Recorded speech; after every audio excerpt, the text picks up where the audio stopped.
And before we start this episode, a quick word from our sponsor, Deep Wealth, and the 90-day Deep Wealth Mastery Program.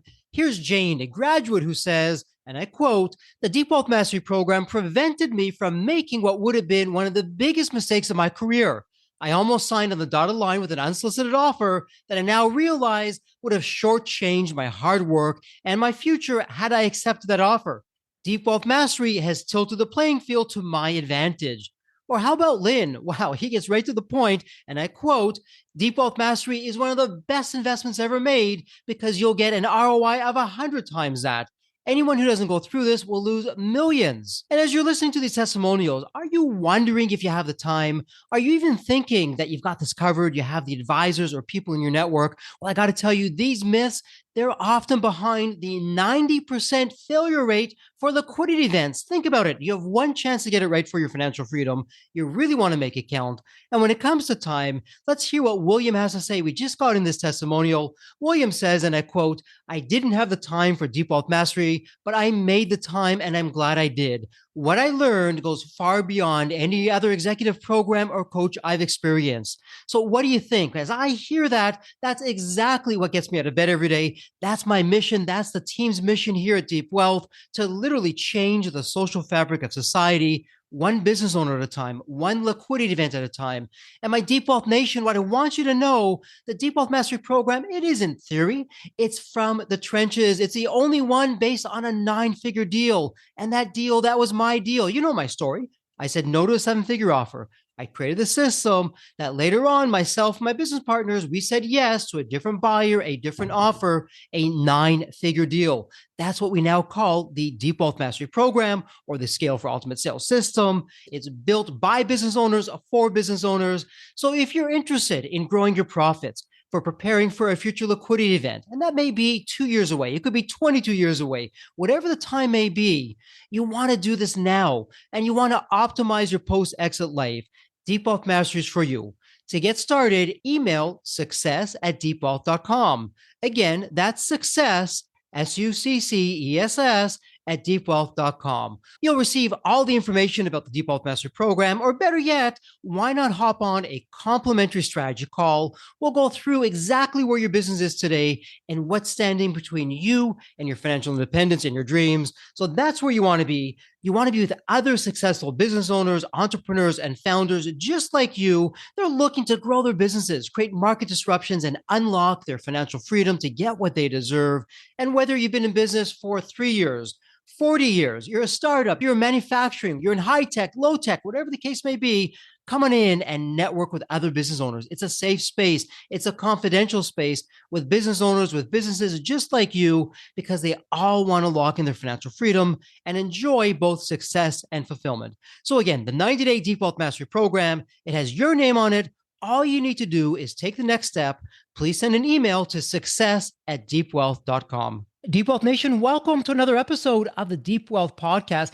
Let me ask you this. When you're looking at your success, and I know where you are now to where you want to be, Deep Wealth Nation, I want to have bigger success, more success.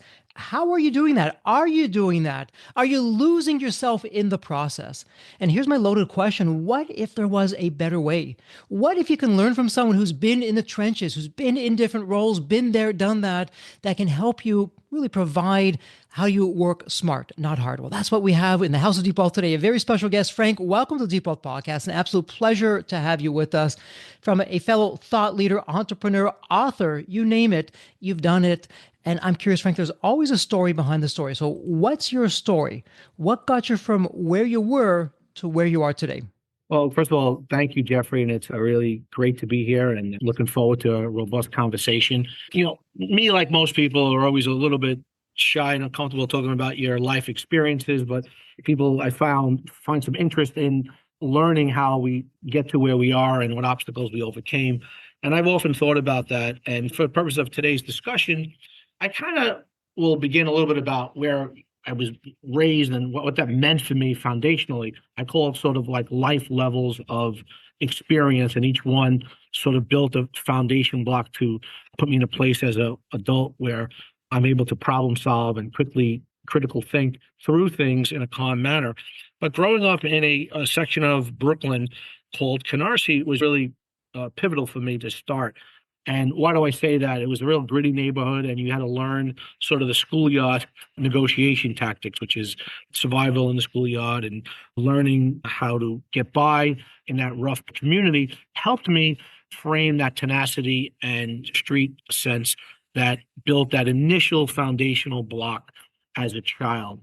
And then, of course, going through my educational career and then obviously fighting through the officers candidate school in the United States Marine Corps gave that sort of, hey, wait a minute, anything's possible. And I recall coming from training in the Marine Corps and thereafter studying for the bar exam and weighing the two in my mind and saying, wait a minute, here we are sitting on couches reading books in preparation for a bar exam.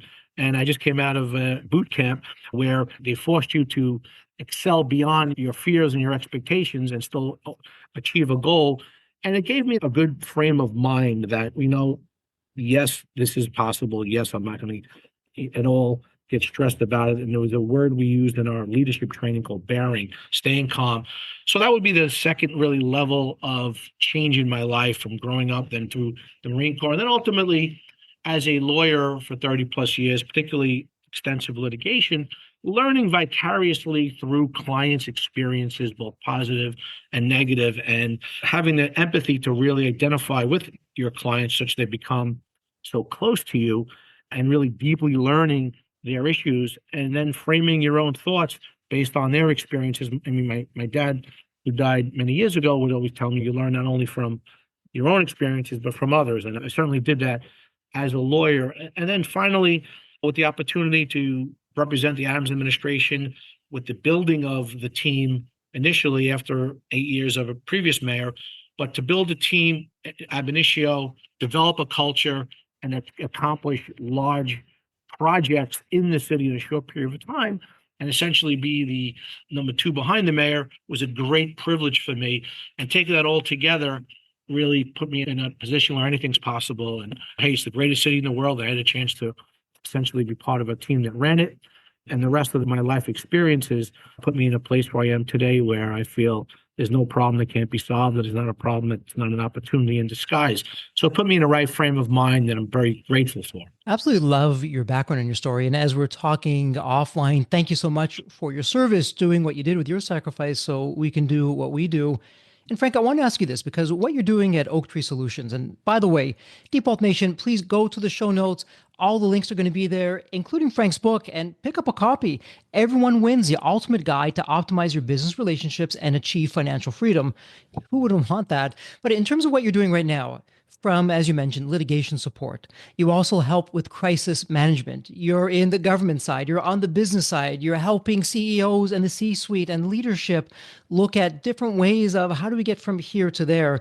But let's take a step back for just a moment. As you shared some of your background growing up and those experiences, is there any one particular experience or a particular memory that, as you look back now, put you on the path to do what you do today? I had an uncle who suffered with cystic fibrosis. He had one lung. He never was able to have a clear gasp of air in his entire life, yet he never didn't smile and woke up every day grateful. And I had a grandfather who fought in the Battle of the Bulge on the General Patton. So I always remember these experiences and say, wait a minute, let's be realistic about where we are in this incredible opportunity with abundance of diverse people around us.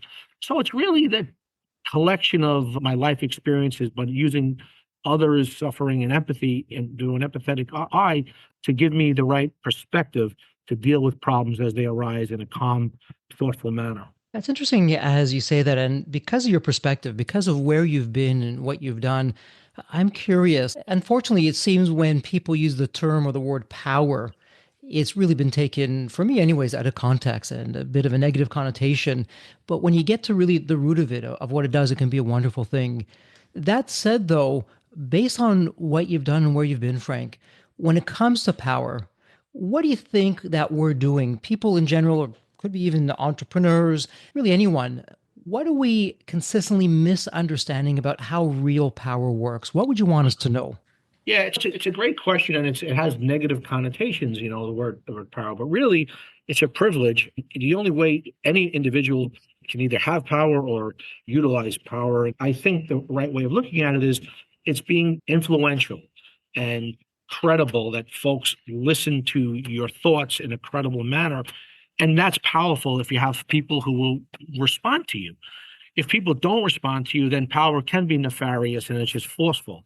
And it's funny, there's a book that I read off as a young man called The Science of Getting Rich by Wallace Wattles, who's a Sure. philosopher.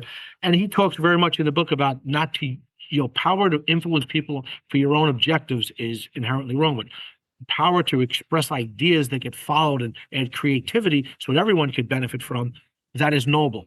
And that's how I look at power. And so when we're looking at power, and to me, it's a perfect segue for your book, Everyone Wins. And again, Deep Wealth Nation, go to the show notes, click on the link. Firstly, I love how you took this whole concept and you have a few different parts. You talk about the winning mindset and the everyone wins process, which it seems is just missing today, not just from business, but from life. And then in another section, you're talking about, well, when it gets harder and then what you can do to always be getting better. And you're talking about some success tips. But let's go back to the winning mindset. And it's no coincidence, Frank, in our flagship program, the 90-Day Deep Wealth Mastery Mindset, it's one of our 9 steps. It's actually step 5, winning mindset. But putting that off to the side, I would love to hear from you when we talk about mindset. What would you want us to know that we probably don't? And what should we perhaps start doing that perhaps we're not when it comes to having the right kind of winning mindset? Yeah, great question. And the right way to begin any discussion on bringing value to your own life, your business, and thinking correctly is starting with the correct mindset. And for me, that means long term. It means credibility. It means do not think in terms of a zero-sum game. I win, you lose. How can I extract the most out of every single negotiation, every deal? But how do I really listen?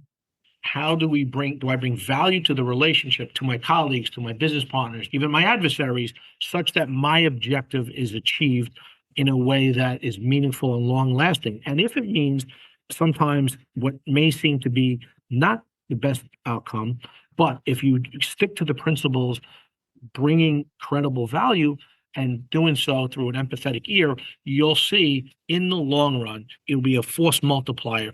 The benefits will be just exceptional. And that's happened to me over and over. And I used to have the opposite mindset where it was like, you fight at all costs and you argue and it's a winner or a loser. And you've seen and we've heard where a child perhaps is very verbose or argumentative and the parents say, you're going to make a great lawyer. And it's actually the opposite of that. It is the lawyer who argues through listening and achieving a goal without necessarily banging heads and fighting in every word, are the ones with long-term success and achieve results for their clients. But the ones who just storm into the fan usually wind up with their heads chopped off sooner or later. So the mindset about it has to, I think, begin with long-term credibility, listening, and goal-oriented. The North Star. Why am I in this conversation in the first place? And what is the purpose behind it? And if you don't have a clear answer to that, you may want to reset and think about what it is you're doing. So that's the kind of mindset I think it worked for me. And I think folks should consider seriously asking themselves, do they have that mindset? Oh, absolutely. And I would imagine in the political arena, it's even more amplified. And I appreciate it in the book when you're putting the foundation down of a winning mindset and you're talking about, okay, well, here's why you're going to win. And the few principles that you mentioned that I highlighted, it's okay, it's going to be all about them. You got to give to get. And once you've done that, there's something called the law of reciprocity, which I feel is just, it's built within us. It's part of the human condition of what's there. If we zoom out for just a moment, though, for a listener in the Deep Wealth Nation who's listening to us right now, what would you want them to know of, well, why is it all about them? And I have to give to get. It can't just be about me and just receiving and just me getting. And why, if I'm helping others first, I mean, it seems so obvious. It really isn't, though. If I help enough people get what they want, eventually I'll get what I want. But what's going on there? Where are we, again, going off base or off track with that? Again, for me, it's sort of like a little bit of a development of what we said a little bit earlier, but it's giving to get is one way of saying it. Another way is, I like to say, value accretion. You feel better about yourself if I'm your friend. You feel better about yourself if I'm your lawyer, if I'm your consultant, if you're coming to me in Oaktree and our team. Are we bringing you intangible value that makes you comfortable and wanting to speak to us? I would try often to become part of my clients' habitual day and week, that they needed to speak to me for a moment, even if it was a few words in the morning, get my take on daily events. But it is that value accretion that comes back in spades, that allows you to receive the law of reciprocity, as you mentioned. That value is pleasurable to do as well. It's actually a lot of fun. When you have that mindset, you enjoy it and you think of ways that you could become important in folks' lives. But it requires a certain level of, no, not a certain level, a large level of patience and of listening. Because value is not what you think it is, by the way. It's what you're listening from whoever you're speaking to's words that coming out of their mouth that develops your opinion of what that value is. But many people overtalk, don't listen correctly, and they say things they think are valuable, not what their colleague or adversary really thinks is valuable. And in our book, we talk about getting behind the curtain, and that only comes through open-ended questions and active listening and a real level of patience, which is hard for many of us. Absolutely. And I mean, my goodness, that can be not just an episode, that can be an entire series all about that. Let me ask you this, because you're talking about value and completely agree with everything that you're saying. And frankly, if we're open and honest about it, the world didn't need another advisory firm. That said, you started Oaktree Solutions. So I'm wondering, when you started Oaktree Solutions, what did you feel was missing that you're now filling that gap? You're bringing that kind of value to the people and really making a difference out there. What's going on with that? Great question. I would say a variety of thoughts that came to my mind in the beginning, but I'll share two that I thought were really powerful. One, as Chief of Staff to Mayor Adams, coming up to administration post-COVID and post-administration, it was not necessarily business-friendly and entrepreneur-friendly, just had different philosophies than we did. So we decided to sort of make sure that one of our missions is that New York City becomes once again the epicenter of commerce, trade, tourism. And to do so, that we needed to sort of actively pursue foreign companies that did business in New York and let them know that we're welcoming to them. And New York is a safe place to live and to do business. And the bureaucracy should be thinking about yeses rather than nos. So I traveled a bit promoting New York. And what I found in so doing was that the reception I received on behalf of New York was incredible. Everyone where I went, I was received warm. We brought businesses to New York. We did MOUs with airlines and colleges and universities and tech companies. And it was really rewarding. And I'm happy to say that tourism now is at record highs, and foreign companies the World Cup is coming to New York, a soccer stadium is here in New York, and it's starting to happen, and it's happening post-COVID. It's easy to say now, but let's remember, a couple of years ago, stores were closed, offices were closed, people were wearing masks. So part of my thought process was there's a large universe that really needs to understand the intersection of legal, regulatory, political environment here, and we can offer that. Secondarily, all the law firms I dealt with, very often the issues had a governmental, political overlay, even if it's a small slice, sometimes a large slice. So I realized that there was a market in need of a problem-solving strategy firm for law firms and their clients that have this overlay, and they're perhaps just myopically thinking as a litigator or as a lawyer or transactional lawyer, and we could help there. So it kind of started with those two, and just my own experience, again, working through my colleagues in our first iteration of Everyone Wins and discussing how to negotiate, putting that all together, I realized it would be a lot of fun to have a diverse practice with international clientele and athletes and the such. And it's been rewarding. It was interesting as you're sharing that, Frank. I can't help but think from your vantage point as a litigator and also from being in politics. I mean, my goodness, you are seeing a side of the human element, which isn't necessarily such a good thing, but you've seen that, you've experienced it. Which has me circle back to something that you said in the book. And you talk about the challenge of the three E's, and specifically egos, emotions, and energy.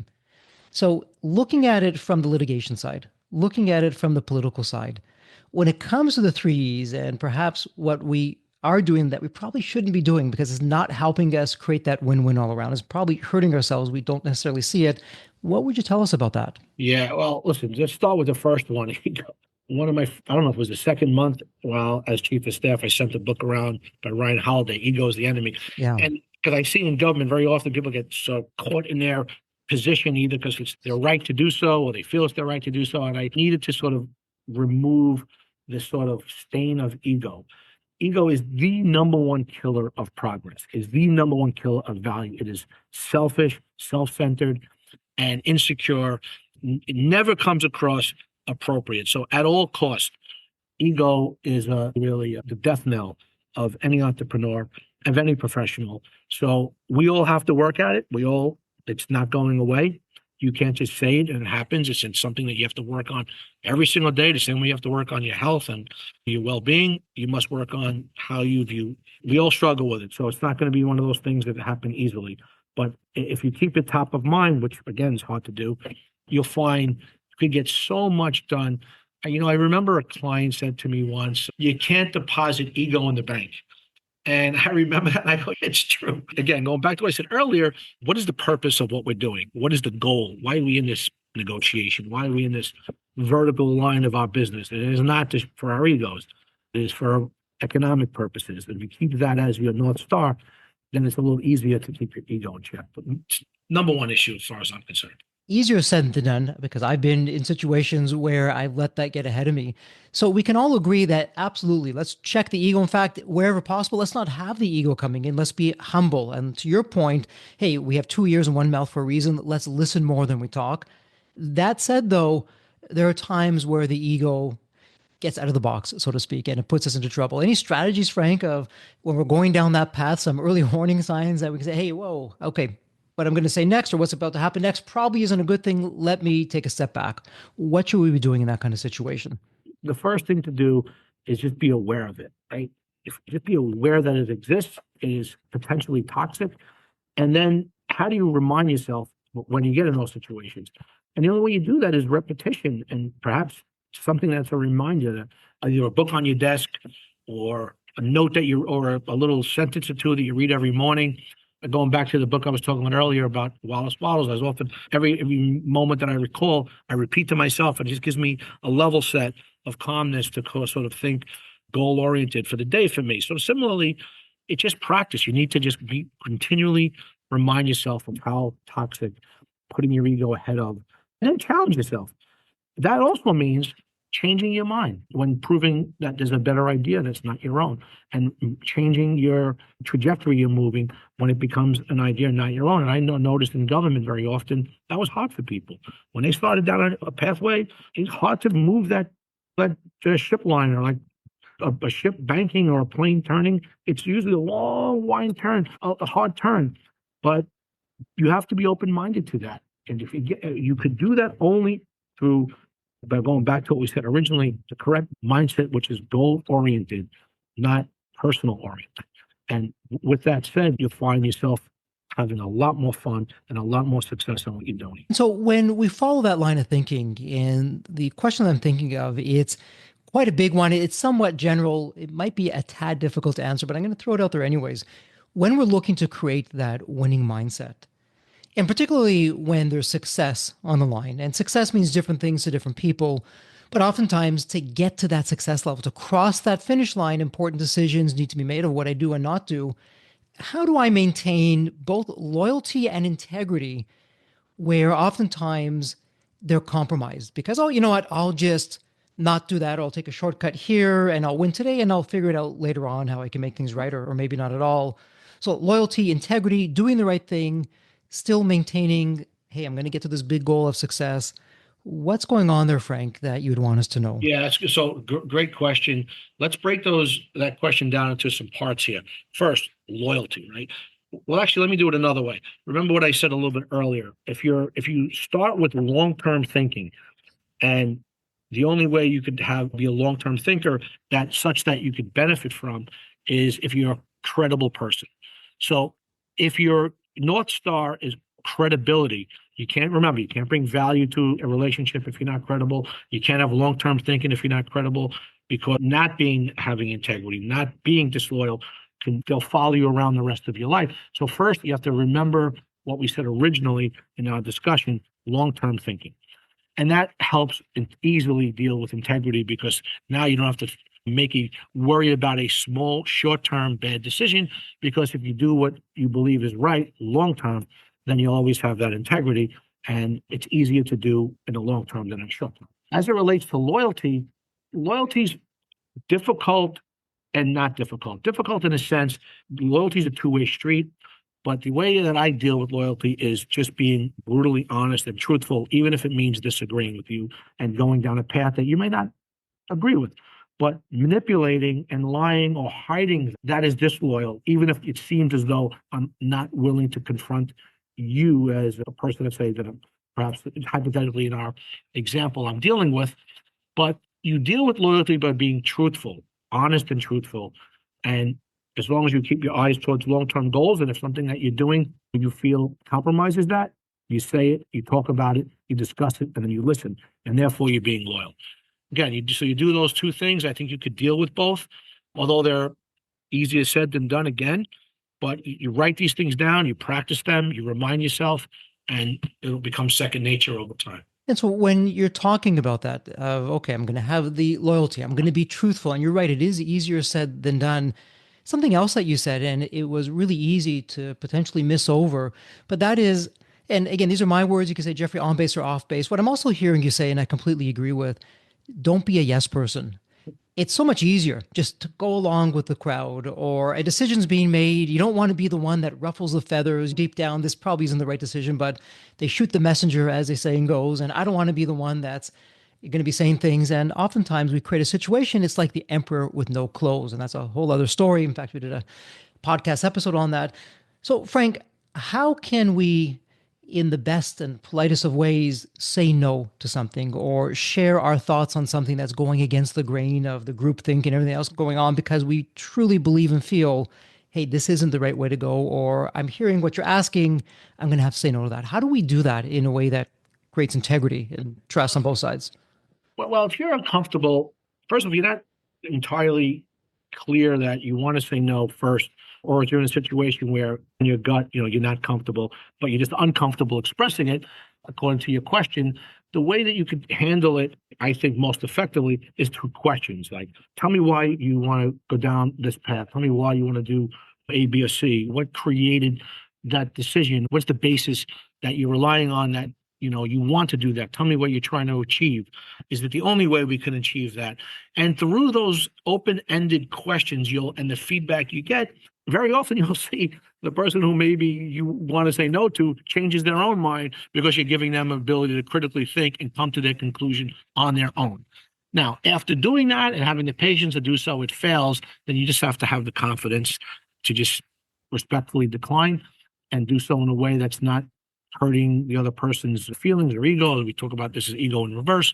And then long term, they'll come back and you'll have other business opportunities, versus being afraid to say no and being a yes person, as you say, which is the worst of all worlds, because now people are relying upon that and to their detriment, and you're actually hurting them. You're compounding it because you're making them spend extra time on an area with you, which you have no intention of accomplishing.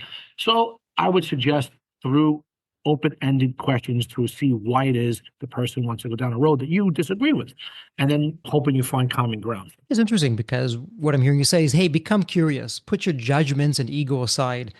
Why did that person come to that decision? Why are they thinking like that? And perhaps we're going to learn a few things that may or may not change what we're thinking or where we're going with that, but it also may and influence all parties. And it's with that in mind that I wanted to ask you, with Oaktree Solutions, but also with what you've done beforehand, you deliberately aren't in the spotlight, but that doesn't mean that you're not being able to, behind the scenes, really make that difference. And for me as a leader, an effective leader for me is not being in the spotlight. It's not taking over what everyone else is doing. I really want my team to step up to the plate, knowing that they have the confidence and support and my mentorship and the coaching and leadership behind that. How do we do that as entrepreneurs, as leaders in our organizations? How can we remain behind the scenes, but still be that difference and have people comfortable to step up to the plate and really take it across the finish line? Well, again, a great question, because I remember one of my first cases as a lawyer in Brooklyn criminal court, and then Judge Lauren Duckman, said it'd be 1994 perhaps, brought us up to the bench and said to two young lawyers, counsel, who are the best lawyers? And me and the assistant district attorney, just out of law school, looked up. We had no idea what he was talking about. And we said, no, Judge, who? He said, the one with the clients. And how do you get the clients if no one knows who you are? So there's that. You have to also think about promoting your work Or do you just do it through word of mouth, through your actions? So putting aside the world knowing that you exist, the way you do that, in my estimation, is keeping your eye focused on the goal, which we said earlier. What is the purpose of Oaktree Solution? Is it for Frank to have publicity? No. Is it for the client to have publicity? No. The goal is profit through problem solving. So if the goal is profit and everything else is ancillary, I don't worry about it, or you don't worry about it, or we don't worry about it. And at this point, we have a good loyal following and a word of mouth from our career, and we've had critical mass already from our 30 years and years of doing this. But at this point, we've tried to stay, and I always try to stay, and to make the team stay focused on the objective, which is revenue and profit through value and satisfied clients. As long as I keep that as the North Star, the rest is easy. Love that. And your vision, your North Star, you're embedding that into the culture, which is one of our X factors, step 2 X factors here at Deep Wealth. When you have a rich and thriving culture, it's an extension of you, and your team's reinforcing it, you're reinforcing it, and that's how you're creating win-win. But let me ask you this, because, and you talk about this towards the end of the book, which I found fascinating. We can all have, I'm going to call them horror stories of just difficult people that we've dealt with. And you also talk about not dealing with monsters. Interesting. And love some of the things going on there. So there are going to be difficult people. And sometimes people are difficult just because for no other reason, they just like it. And they like the kind of potential power that it gives them, or just ruffling other people's feathers. So following the win out there, how do we deal with difficult people? What should be some strategies from the trenches that you found have worked that you want to share with us? You really, really can't. You just have to say no and cut them loose. And this is a rare occasion. Most people are inherently good, but there are what we call in the book monsters who just take up your time, take up your energy, mislead you, and you just have to walk away. You have to have enough life experience that you can identify it, because sometimes the proverbial wolf in sheep's clothing, you don't see it. But I think I have enough life experience for me, and I try to teach my team how to identify that through questions. When sometimes one of my staff member come in having a difficult time with potentially a prospective client, because we don't have any clients at the moment, that otherwise we would never take them in the first place, but someone with perhaps just came in and we see it, I could tell this is going the wrong way, and they're just biting off more than they should be and manipulating the team a little. But you just have to cut your loss and move on, because you'll just ultimately you'll fail. I think I heard a speech once from Warren Buffett say, you cannot do a good deal with a bad person. And yet, conversely, you cannot do a bad deal with a good person. Why is that? Good people find a way to fix things, their wounds, and come back and do what's right and win. And bad people look for excuses, blame, and create toxicity in the environment. That's a tough one. We have to have an antenna for it. Set some markers for yourself that are personal and just move on. Cut the ties. And Frank, as you're talking about that, you're actually taking me back to one of my favorite quotes. It was Jim Rohn. We are the average of the 5 people that we spend the most amount of time with. Mm-hmm. And so if we take an honest stock of, well, who are those 5 people? Are they energy vampires? Are they bringing me down? Are they holding me back? Or are these integral people? They're loyal people. They have my best interests in mind. They're going to call me out. They're not yes people. They're going to call me out when I've overstepped the line, but they're also going to be there to support me. And to your point, whether it's in business, whether it's on the personal side, if we find that, hey, some of those people aren't for the best of me, to what you're saying, we don't have to be a rude person or a jerk about it. We can quietly and politely begin to back away and begin to have other people in our lives that are going to be more like us in terms of getting to that win. So absolutely agree with what's there. And just before we go into wrap-up mode, another question or two. At the end of the book, you talk about the 53 success tips. Love that. Is there one success tip or 2 success tips that really stand out for you? Anything that you'd like to share? So in other words, if you can only pick 1 or 2. Not really. I mean, you write the list because you believe in the importance of all of them, but they're the ones that we shared during our discussion. You're having the right frame of mind, goal setting, listening, what we call tactical empathy. These are the kind of things that you really must do, putting the ego aside. So I wouldn't highlight really one, but I would want to go back to just add on to something in our previous topic. And if if one of the listeners are young and perhaps don't have the experience to identify a monster, or have the requisite body of work behind them and feel maybe a little bit, hey, wait a minute, how am I going to learn that? one of the things that you can do besides reading and writing notes for yourself to remind is find mentors. Find one or two or three folks that you could brainstorm with or ask questions and talk about ideas. And you don't necessarily have to agree with it all. But I did that as a young man. And I've always had older people that I've sort of admired and that I could ask questions. And so I would not get discouraged.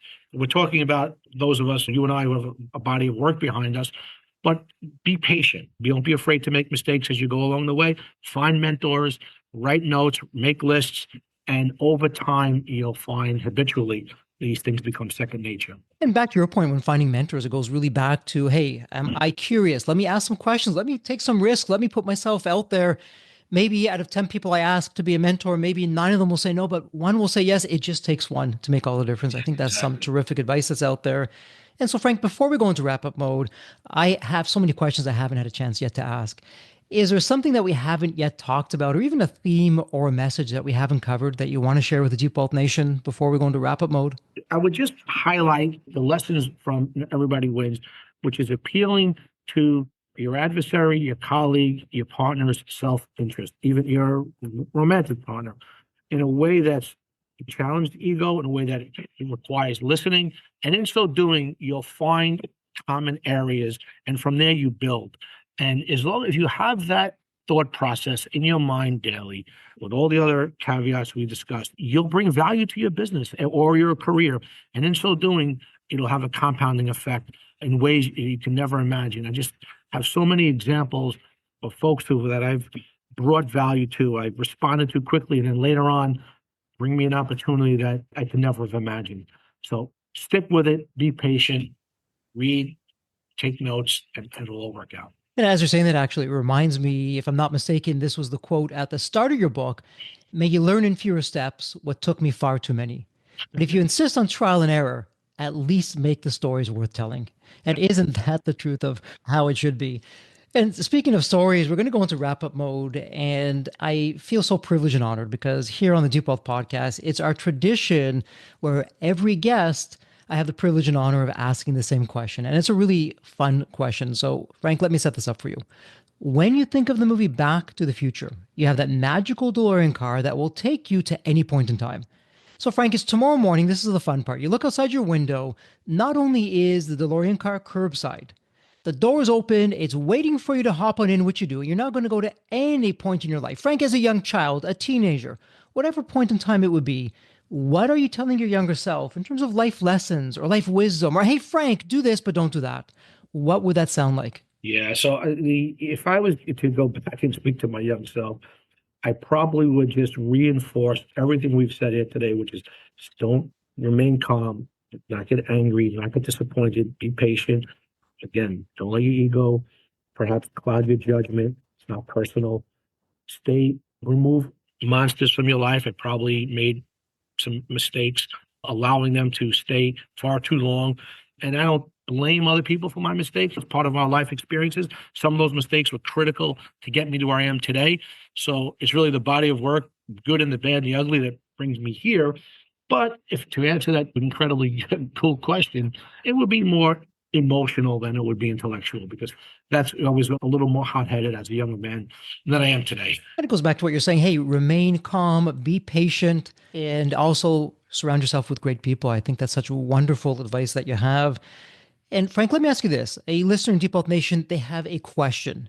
Perhaps they even want to work with you, have you, the team, come in, bring some value to them. Where would be the best place that they can find you online? So the easiest way to contact me would be at everyonewinsbook.com. And then there's links to our Oaktree website and my personal website. So just going to everyone.com would be the best place. Deep Wealth Nation doesn't get any easier. We'll have all that for you in the show notes. It's a point and click, doesn't get any better.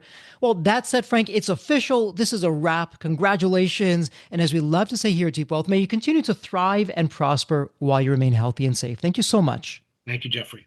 So there you have it, Deep Wealth Nation. What did you think? So with all that said, and as we wrap it up, I have another question for you. Actually, it's more of a personal favor. Did you find this episode helpful? Have you found other episodes of the Deep Wealth Podcast empowering and a game changer for your journey? And if you said yes, and I really hope you did, I have a small but really meaningful way that you can actually help us out and keep these episodes coming to you. Are you ready for it? The dramatic pause. I'll just wait a moment. Drum roll, please. Subscribe.